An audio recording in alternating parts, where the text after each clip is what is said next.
Morning, I Dr. Sheila Kumari Gupta. Today I am going to give a brief lecture on the topic UG SEM 1, UG SEM 3 and PG SEM 1. Theory of Consumer Behavior अर्थात उपभोक्ता का व्यवहार सिद्धांत। इसके अंतर्गत तीन effect आते हैं। एक है इनकम इफेक्ट, आय प्रभाव, दूसरा है प्राइस इफेक्ट, कीमत प्रभाव, और तीसरा है सब्स्टिट्यूशन इफेक्ट, प्रतिस्थापन प्रभाव। तो आज के क्लास में हम लोग इनकम इफेक्ट देखेंगे। इनकम इफेक्ट क्या होता है? When there is change in the income of the consumer while the prices of both the goods being consumed remain constant, the effect of the demand of the consumer is called the income effect. अर्थात आय प्रभाव किसे कहते हैं? तो आय प्रभाव वह है जो उपभोक्ता की आय में परिवर्तन होने पर, जबकि उपभोग की जा रही दोनों वस्तुओं की कीमतें स्थिर रहती हैं, तो उपभोक्ता की मांग में जो प्रभाव पड़ता है उसे हम आय प्रभाव कहते हैं। इसका अर्थ यह हुआ कि जब हमारी उपभोक्ता की आय है या हमारी आय है बढ़ जाती है, तो हम जब वस्तुओं के खरीदते हैं या उपभोग करते हैं तो उसके मांग में परिवर्तन होता है। तो आय में परिवर्तन होने पर हमारे उपभोग में जो परिवर्तन होता है उसे ही हम आय प्रभाव कहते हैं, इनकम इफेक्ट कहते हैं। उपभोक्ता की आय में परिवर्तन होने पर उसके उदासीनता मानचित्र में कोई परिवर्तन नहीं होता, केवल कीमत रेखा बदल जाती है। अब ये उदासीनता वक्र क्या होता है, कीमत रेखा क्या होता है, हम लोग प्रीवियस वीडियो में इसके बारे में डिटेल से देख चुके हैं। अगर आप नहीं देखे हैं तो मैं इसका लिंक डिस्क्रिप्शन में डाल दूंगी, आप उसे अवश्य देखिएगा, जिससे आपका ये टॉपिक आसान से समझ में आ जाएगा। When a consumer income change, there is no change in this indifference map. देखिए, कहता है उपभोक्ता की आय में परिवर्तन होने पर उदासीनता मानचित्र में कोई परिवर्तन नहीं होता है। Only the price line change, केवल कीमत रेखा हमारी क्या होती है? बदलती है। The new price line is parallel to the old price line. नई जो प्राइस लाइन होती है वह पुरानी कीमत रेखा के क्या होती है? समानांतर होती है। Because their price ratio remain the same as the x and y prices remain in place and the gradient of the price line does not change. क्योंकि x और y की कीमतों के स्थिर रहने के कारण कीमत अनुपात भी समान रहता है और कीमत रेखा का ढाल हमारा नहीं बदलता है। तो कीमत रेखा क्या है? मैं पहले भी बोली कि अगर आप नहीं देखे हैं तो पहले का वीडियो आप जरूर देखिए। अतः आय बढ़ने पर नई कीमत रेखा ऊंचे उदासीनता वक्र पर स्पर्श रेखा बनाएगी। जब हमारी आय में चेंज होती है तो हमारा जो है कि ऊंचे वाले उदासीनता वक्र पर संतुलन बनाएगी। ये हम लोग उदासीनता वक्र के विशेषता में हम लोग देख चुके हैं। अतः साम्य बिंदु ऊंचे उदासीनता वक्र पर होगा। आय में वृद्धि से उपभोक्ता के संतोष का स्तर भी बढ़ जाता है। Therefore, as income increases, the new price line will from the tangent line to the higher indifference curve. So the equilibrium point will also be set on the higher indifference curve. आप लोग देखे होंगे कि ये उदासीनता मानचित्र है हमारा, ये हमारा प्राइस लाइन है। अगर हमारी इनकम बढ़ रही है तो ये इसके समानांतर में हम लाइन खींचते हैं तो ये ऊंचे वाले उदासीनता वक्र पर हम चले जाते हैं। तो हम यहाँ पर हम जो रहे हैं संतुलन हो रहा है, तो यहाँ पर नहीं होकर हमें क्या हो रहा है? इस बिंदु पर, क्योंकि यहाँ पर ऊंचे वाले उदासीनता वक्र पर हम होते हैं। तो यही इसे ही यहाँ पर कहा गया है। Increase in income will also increase the satisfaction level of the consumer. उपभोक्ता के विभिन्न आय स्तरों पर प्राप्त संतुलन को मिलाने वाली रेखा को आय उपभोग वक्र कहते हैं। The line joining the equilibrium obtain at different income level of the consumer is called the income consumption curve. अगर इस तरह के उपभोग की गई रेखाओं को हम जब मिलाते हैं तो एक कर्व मिलता है, इसे हम क्या कहते हैं? आय उपभोग वक्र कहते हैं, इनकम कंजम्पशन कर्व कहते हैं। यहां तक तो हम लोग थ्योरेटिकल देखे। अब इसे हम अगर ग्राफ के माध्यम से देखेंगे तो हमें अच्छे तरीके से समझ में आएगी। अब हम इसे ग्राफ के माध्यम से देखते हैं। देखिए ये हमारा ग्राफ है, ये y एक्सिस है, ये x एक्सिस है। y एक्सिस पर हम y गुड्स को लिए हैं, x एक्सिस पर हम x गुड्स को लिए हैं। और ये हमारा प्रारंभिक प्राइस लाइन है, PL है। फिर जब हमारी आय चेंज होती है तो हमारा प्राइस लाइन भी शिफ्ट करता है दाहिनी ओर, P1 L1 होता है। फिर और इनकम चेंज हो जाती है तो ये हमारा P2 L2 हो जाता है। In this diagram, x axis is represent x good and y axis is represent y goods. The consumer will be equilibrium at the S point of IS1 when price line is PL. अब हमारा जब price line देखिए PL है तो हम उपभोक्ता यहाँ पर संतुलन है, इस S बिंदु पर है।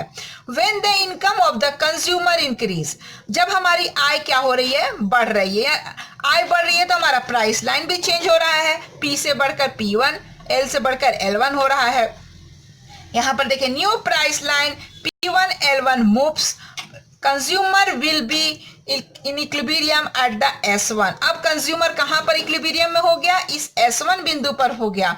पॉइंट ऑफ IC2, ये इंडिफरेंस कर्व दूसरे वाले इंडिफरेंस कर्व के S1 पर हमारा क्या हो गया? संतुलन पर हो गया। व्हेन प्राइस लाइन इज, जब हमारा प्राइस लाइन क्या है?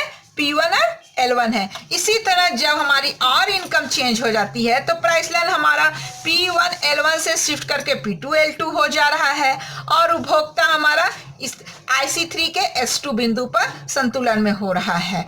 अगर हम इस S1 और S2 बिंदु को हम मिला देते हैं तो एक हमें रेखा प्राप्त हो रही है। ये देखिए रेखा, इसे ही ICC इनकम कंजम्पशन कर्व कहते हैं। The line obtained by mixing the equilibrium point obtained from different income level of the consumer is called the income consumption curve. ये है हमारा इनकम कंजम्पशन कर्व। अब हम इसमें आगे ही बढ़ते हैं कि क्या होता है। आय प्रभाव जो है हमारा इनकम इफेक्ट हमारा पॉजिटिव और नेगेटिव दोनों ही होता है, धनात्मक और ऋणात्मक दोनों प्रकार का होता है। ICC या इनकम कंजम्पशन कर्व आय परिवर्तन तथा X एवं Y वस्तुओं के उपभोग के परिवर्तन के संबंध को दर्शाता है। The ICC show the relationship between income change, the consumption change of X and Y goods. Next हम देखेंगे कि किस वस्तु के संबंध में यह कैसा होता है। द इनकम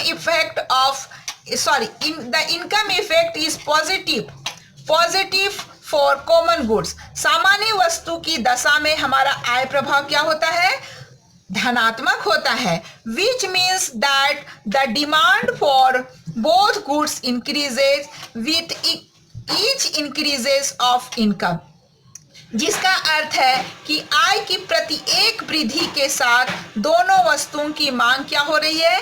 बढ़ जाती है। देखिए each goods, as a result the ICC curve moves from left to right towards the copper, जिसके कारण ICC वक्र हमारा बाएं से दाएं ऊपर की ओर बढ़ता हुआ होता है। देखिए अगर हमारा सामान्य वस्तु है, ये सामान्य वस्तु है, मान लिया जाए हमारी आय चेंज हो रही है तो X और Y दोनों वस्तुओं के लिए हमारे चेंज कर रही है, तो हमारा इंडिफरेंस ये जो ICC है हमारा राइटवर्ड शिफ्ट हो रहा है। यही कह रहा है, यानी पॉजिटिव स्लोप होता है। आप इसे याद रखेंगे कि सामान्य वस्तु के लिए इनकम इफेक्ट हमारा क्या होता है? पॉजिटिव होता है। नेक्स्ट हम देखेंगे बैड आइटम यानी गिफिन गुड्स, निष्कृष्ट वस्तु, घटिया वस्तु के संबंध में आय प्रभाव कैसा होता है। When the income effect is negative घटिया वस्तु के संबंध में आय प्रभाव हमारा क्या होता है, नेगेटिव होता है। The ICC is down to write negative income effect is recognized that if one of the two item is there। जब आय प्रभाव ऋणात्मक होता है तो उपभोग वक्र हमारा ऊपर बाईं ओर या नीचे दाईं ओर झुका होता है। कहने का अर्थ है जब हमारा घटिया वस्तु है तो उस पर हमारा आय का प्रभाव क्या होगा, ऋणात्मक होगा। अब हम इस डायग्राम में देखते हैं, मान लिया जाए एक्स वस्तु है, हम एक्स एक्सिस पर रखे हैं और गुड्स को हम लोग वाई एक्सिस पर रखे हैं।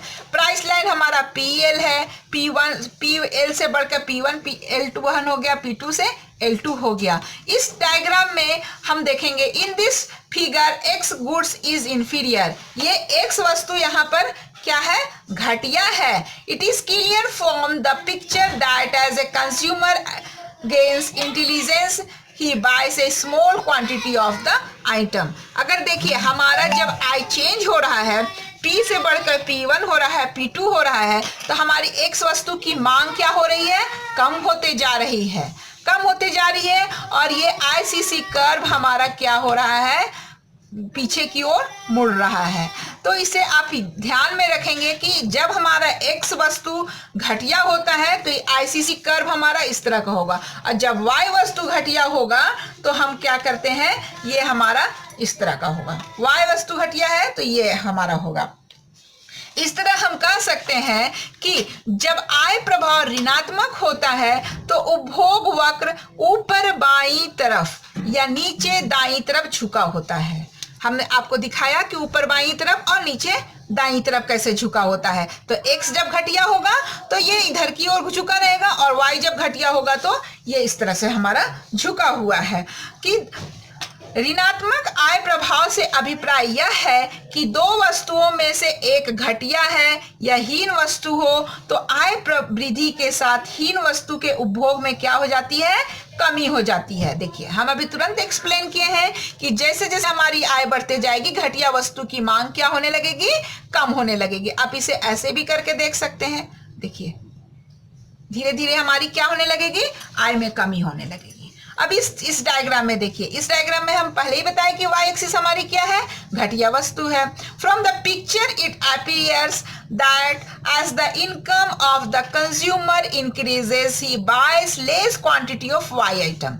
जब आय बढ़ रही है, वाई घटिया वस्तु है, तो वाई की मांग क्या हो रही है, कम हो रही है। In this way the item of which the consumer buys less quantity when his income increases। जब आय बढ़ रही है तो उपभोक्ता क्या कर रहा है, वाई की कम मात्रा खरीद रहा है। जब इस तरह का होता है तो हम इसे क्या कहते हैं, घटिया वस्तु कहते हैं, इंफीरियर गुड्स कहते हैं। Inferior goods income effect is negative. आप इसको याद रखेंगे, सामान्य वस्तु में हमारा क्या होता है, पॉजिटिव होता है, और घटिया वस्तु में हमारा क्या होता है, नेगेटिव होता है। This fact is commonly known as the Giffen paradox. इसे हम क्या कहते हैं, गिफिन विरोधाभास भी कहा जाता है। घटिया वस्तु के संबंध में जो आय प्रभाव हमारा ऋणात्मक होता है, जिसके कारण इसे हम क्या कहते हैं, ये गिफिन विरोधाभास भी कहा जाता है। अब हम इसके संबंध में देखते हैं कि क्या क्या इंपॉर्टेंट बातें हैं। तो हमने यहाँ पर ये जो इनकम कंजम्पशन कर्व है, आय उपभोग वक्र है, इसे हम एंजिल वक्र भी कहते हैं। एंजिल वक्र, इसे भी आप याद रखेंगे। अब यहाँ पर हम समराइज किए हैं जितना हमने देखा उसका, तो आप ये देखेंगे कि सामान्य वस्तु में जो एंजल कर्व है, आय उपभोग वक्र है, वो क्या होता है, अपवर्ड होता है। इस तरह का अपवर्ड होगा EC। और लग्जरी गुड्स में हमारा ये जो है अपवर्ड होता है लेकिन कॉनकेव होता है। इसलिए कॉनकेव होता है क्योंकि हमारे इनकम में जो चेंज होती है उससे ज़्यादा हमारे मांग में चेंज होता है। देखिए, change in income is less than change in quantity demanded. हमारे आय में जितनी परिवर्तन होती है उससे अधिक हमारे मांग में परिवर्तन हो जाती है। इसलिए लग्जरी गुड्स जो है वह हमारा कॉनकेव होता है। इस तरह से हमारा हो जाता है, बढ़ रहा है, अपवर्ड है, लेकिन ये क्या हो रहा है, कॉनकेव हो रहा है। अब हम आगे देखते हैं नेसेसरी गुड्स, आवश्यक वस्तु। आवश्यक वस्तु के संबंध में ये हम देखेंगे change in income is greater than change in quantity demanded. हमारी आय में जो परिवर्तन होती है वह अधिक होती है किससे? मांग में परिवर्तन से। तो इसे और इसका जो वैल्यू होगा वह more than 0 and less than 1 के बीच में होता है, यानी 0 से ये बड़ा होता है और क्या होता है 1 से कम होता है, हम लोग इसे कह सकते हैं। अब हम इंफीरियर गुड्स के देखेंगे। तो इंफीरियर गुड्स में हमारा EC इज नेगेटिव स्लोप, जो भी हम लोग तुरंत देख चुके हैं। It is also called backward binding. यह हमारा क्या होता है? बैकवर्ड बाइंडिंग होता है। अगर एक्स एक्सिस है, एक्स गुड्स क्या है? एक्स घटिया है तो इस तरह का हो गया, और वाई घटिया है तो हमारा इस तरह से हो गया। अभी हम लोग तुरंत देखे हैं। और नेचुरल गुड्स के संबंध में जो हमारा है एंजल कर्व वो वर्टिकल होता है। वर्टिकल मीन्स होता है ये वाई एक्सिस के समानांतर होता है।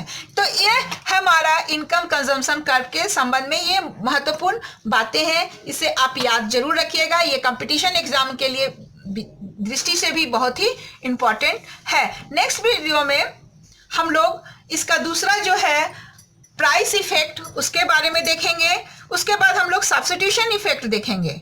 Thank you for watching my video. Please like and subscribe.